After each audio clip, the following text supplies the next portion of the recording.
Evening. Tonight we're going to study Chapter 2. And in Chapter 2, we'll look at database modeling and database design. We're going to go over the history of database modeling and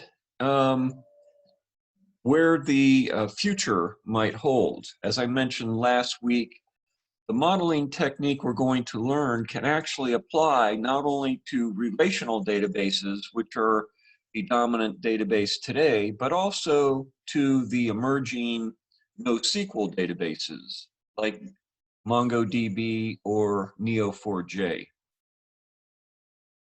So with data modeling, we're going through a repetitive process to define and organize our data and keep improving that design.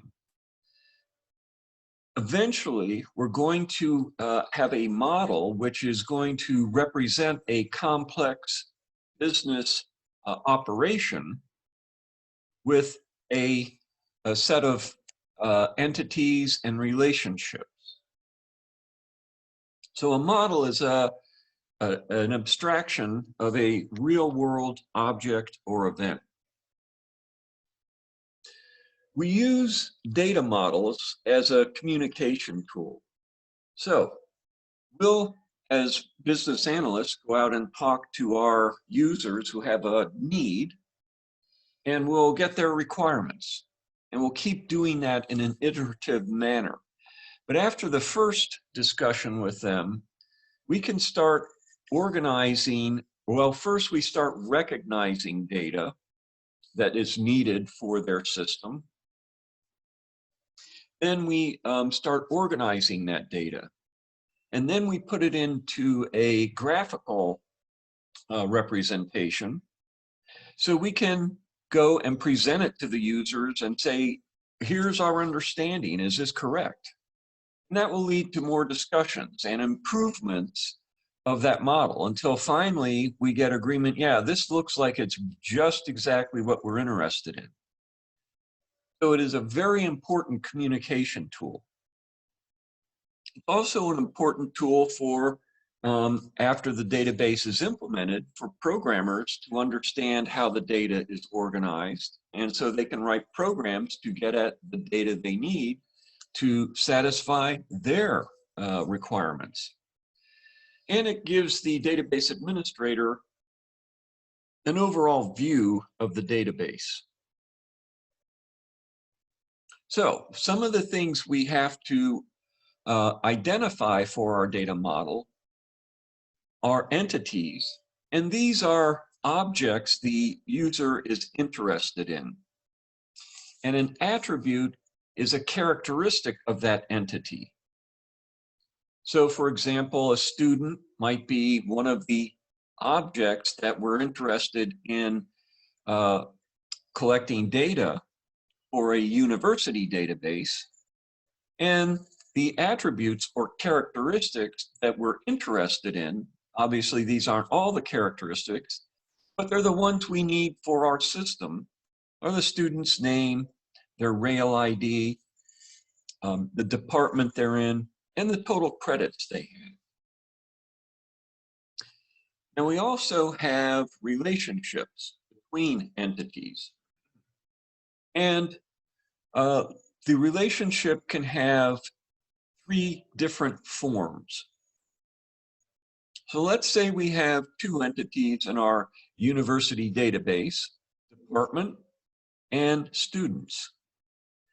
A one-to-many relationship is one where you have one of the entities has a relationship to only one record in the other, whereas the other entity will have a relationship to many records in the first entity. So let's consider students and a department. Well, one department, in other words, a record in our database would be for a particular department, that department can have many students that are in that department or members of that department. So it's it goes from one record in the department to many in the student table. The student, on the other hand, can only belong or be a member of one department.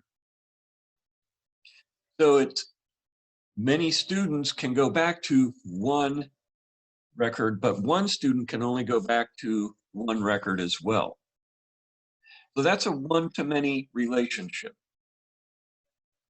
A many-to-many relationship is where you have the ability for the first entity to have a relation with many records in the second entity, and a record in the second entity can have a relationship to many records in the first entity. Let's say in our university database, we add another entity in there, courses. So now we have department, students, and courses. So the relationship between students and courses is many to many. One student can take many courses, and likewise, one course can have many students in that course. Another relationship we might look at is one-to-one. So let's add a instructor or faculty table to our database. And let's say that some of those faculty members are deans of a department. So there's a relationship between that individual and the department. This is a one-to-one relationship. In other words, a department record will only have one dean record associated with it. And because a department will only have one dean, and likewise, a dean in the faculty table will only be related to one department. A dean cannot be a dean for two departments, just one.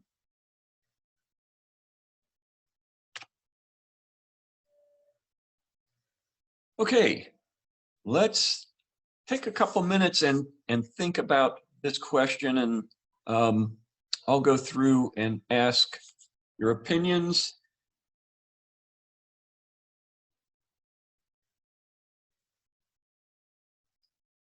Okay, thank you. So let's summarize what we said. What is the importance of data modeling? A data model is a relatively simple representation. It's usually graphical as well as textual of a more complex real-world object or event. The data model's main function is to help us understand the complexities of the real-world environment. Database designer uses data models to facilitate the interaction among designers and users and application programmers. So a good data model is a communication device that helps eliminate discrepancies between the database's components and the real-world data environment. The development of data models is bolstered by powerful database design tools, such as Irwin, that have made it possible to substantially diminish the data design potential errors.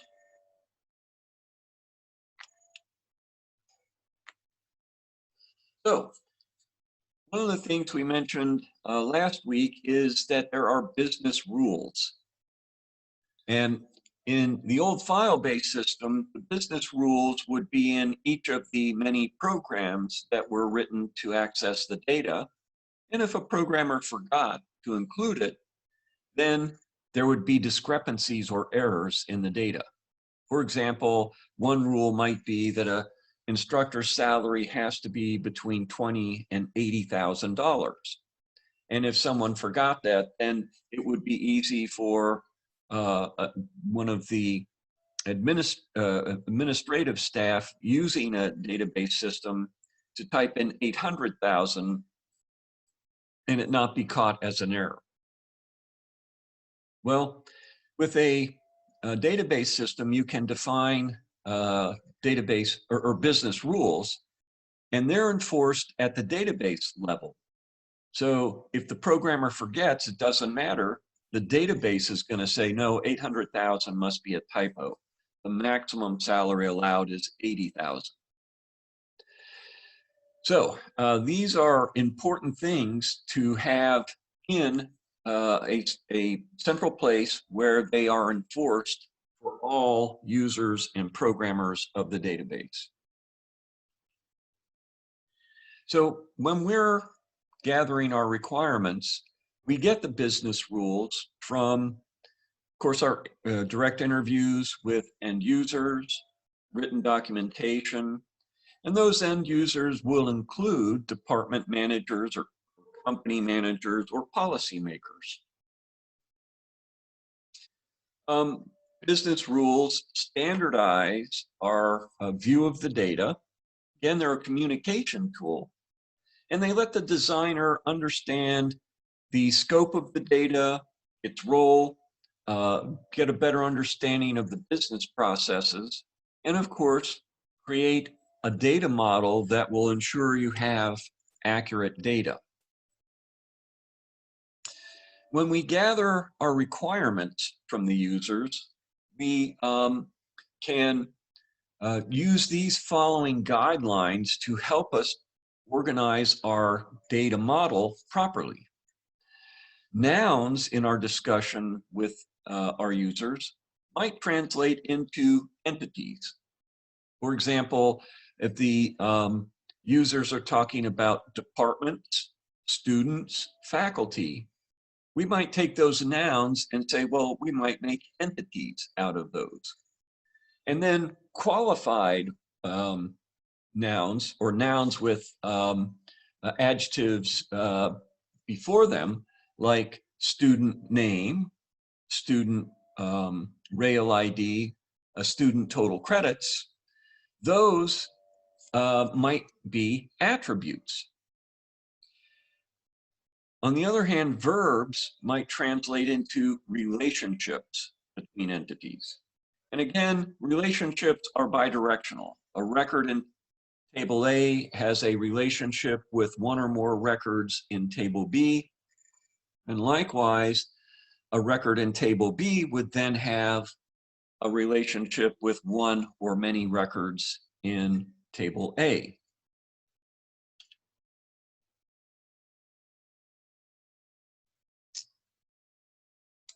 Obviously, we want to use a good naming convention so that the entities are meaningfully named. In other words, by looking at it, we can tell what the entity is and what the attributes are.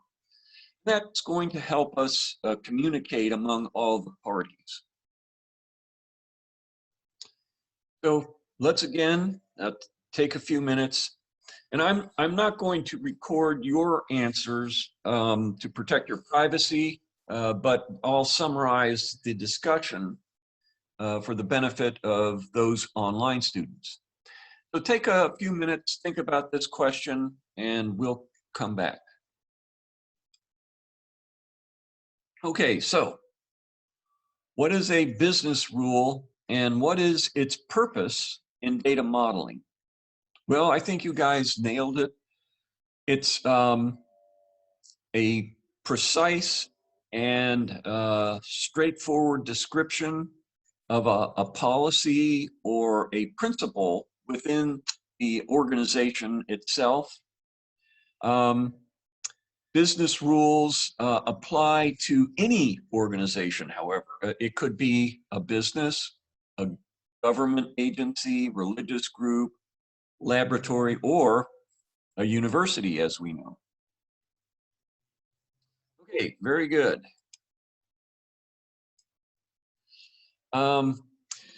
Business rules are derived from a description of the operations of the business. And as its name implies, a description of the operations is a detailed narrative that describes the operational environment that we're interested in. If the description of operations is not correct or it's incomplete, the business rules derived from it will not reflect the real world data. And so we're going to get inaccuracies from poorly defined models. Business rules then will help us create and enforce actions within the organization environment that we're modeling.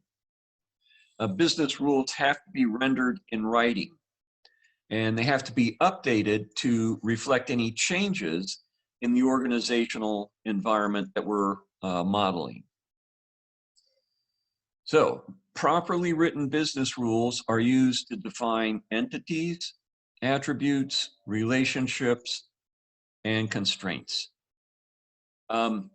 And these components form the basis of our database design.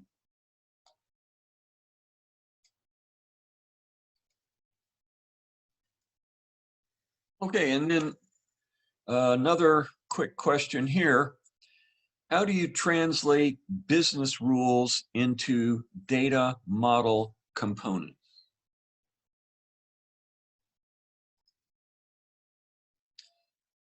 Well, as a general rule, a noun in a business rule translates into an entity in the model.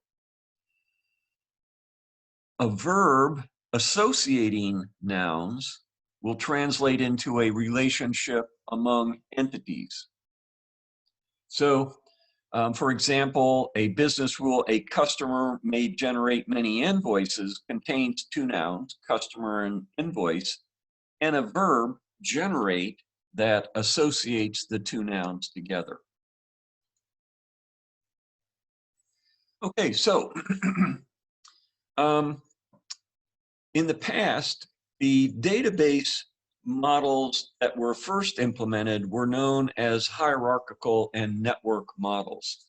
And Dr. Edgar Sibley was one of the principal designers of that system. They're actually making a comeback in the NoSQL database world. One of the problems, they were able to represent very complex data relationships efficiently, but the complexity, at least in my father's generation when they were making their debut, we didn't have the programming or computer science talent that was capable of really dealing with them without a lot of errors. The hierarchical model was a very popular approach, as was the network model. And if you know anything about discrete mathematics, then you know about tree structures. One parent can have multiple children, but all the children have one parent node. In a network model, multiple parent nodes can have a relationship with multiple children. Okay, so they developed certain terminology during that time period. And a schema was a conceptual organization of the database. So for example, we might say the schema for an instructor, well, that's going to be the attributes we're interested in for that instructor. So the schema for an instructor might be their ID, their name, the department name they're in, and their salary. A schema for a student might be the attributes, well, it is the attributes we're interested in for them. So it might be their ID, their name, their department name, and the total credits they have.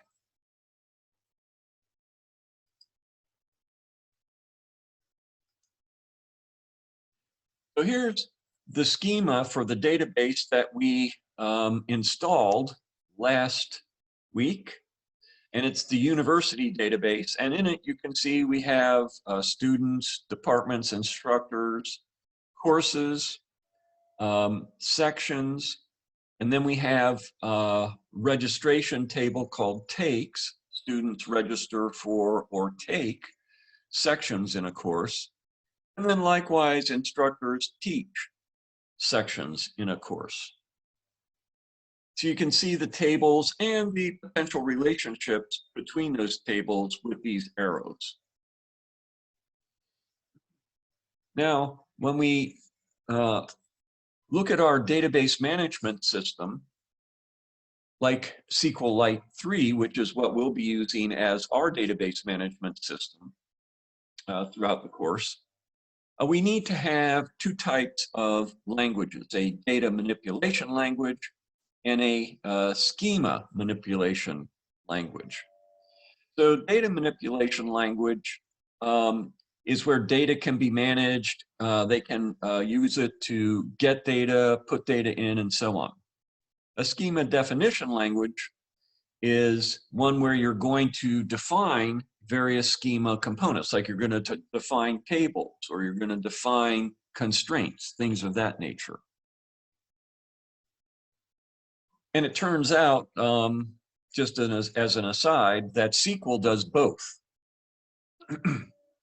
So I mentioned that Dr. Edgar Sibley, he was at the University of Maryland, by the way, developed the network and hierarchical databases that were prone to error because of their complexity. Well, IBM started addressing that. Obviously, everything that's a problem is an opportunity for someone to come along with an idea that fixes them and make a lot of money. And of course, that is what happened with IBM.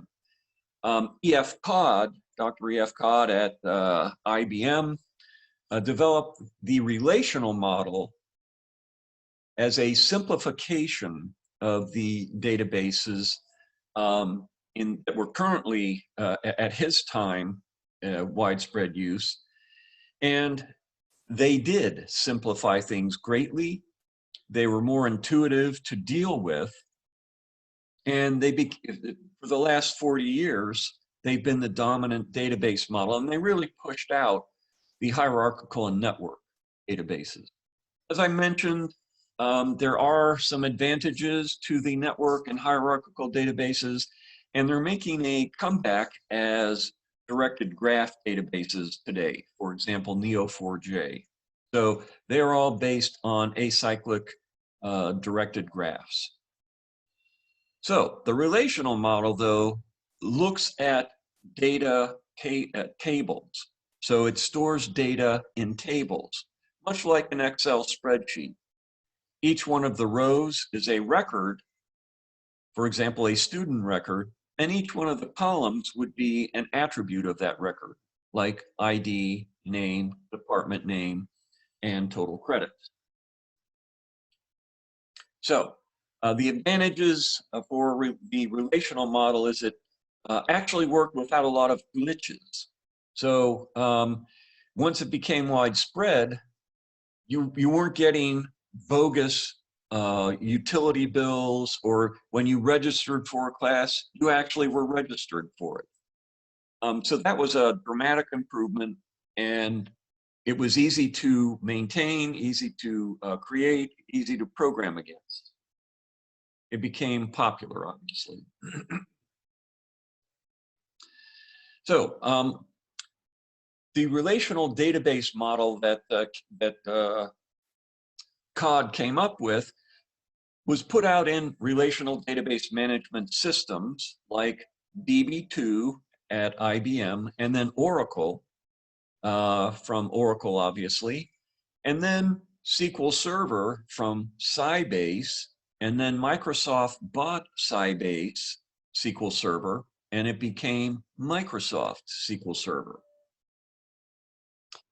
And the relational database management system provides a lot of functions that are necessary in administering and maintaining and using a database. And it made sure the databases were on the relational model. In other words, the data was stored as tables. So here's an example of a relational diagram. You have agents. So one agent will have many customers, and each customer, though, will only have one agent.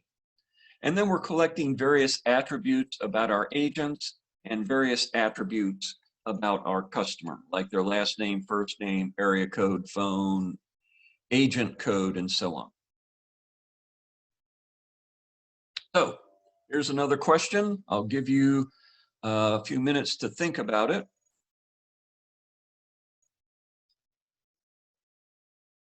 Okay, what is a table and what role does it play in the relational model? So a table is how a relational database system stores data. In the relational database environment, both the designers and the users perceive a table to be a matrix consisting of a series of row and column intersections. These tables are also known as relations and are related to each other by sharing a common entity characteristic. So for example, student might have department name, and department table would have an attribute called department name.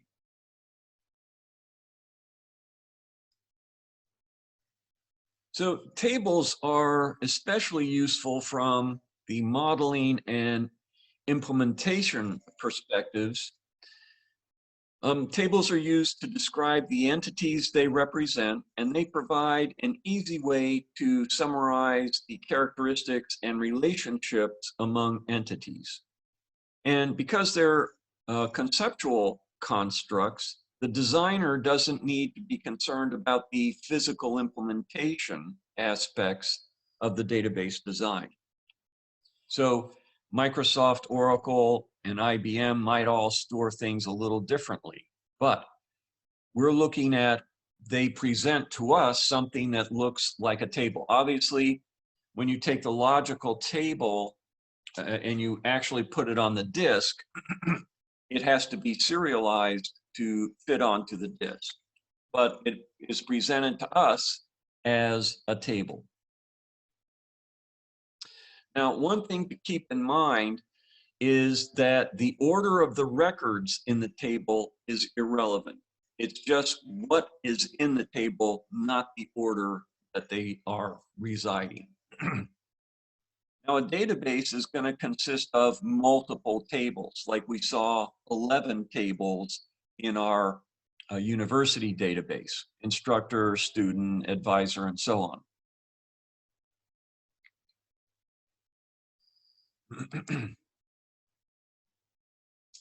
So we have a database in place after we've done all our requirements gathering, design, and implementing it into the relational database management system.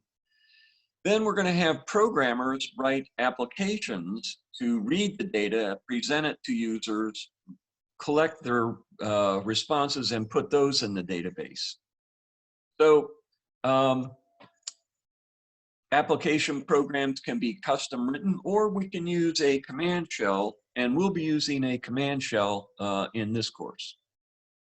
If you want more sophisticated applications, then you can use a programming language. But for just command line, I need this information, and you get it back from in a command line response, a console is fine. So another question: what are the basic features of a relational data model, and why are they important to the end user and the designer?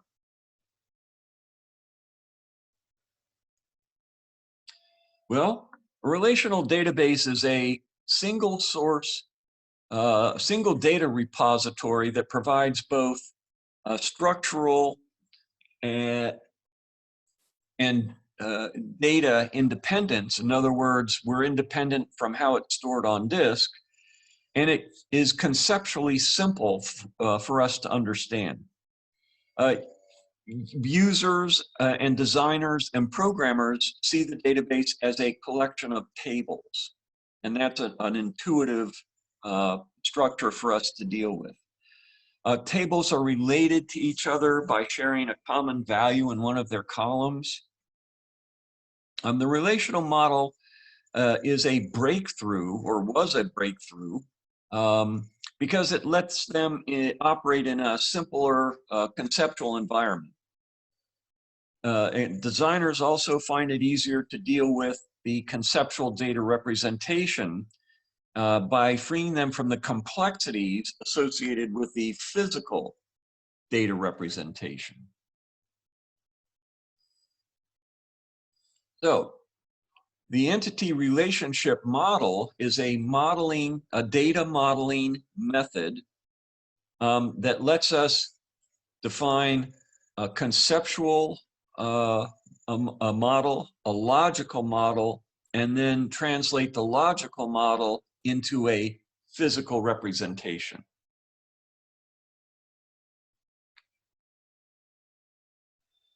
The advantages of it are, again, it's very intuitive, very easy to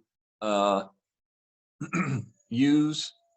Some of the disadvantages, it has fairly limited relationship representation and constraint representation.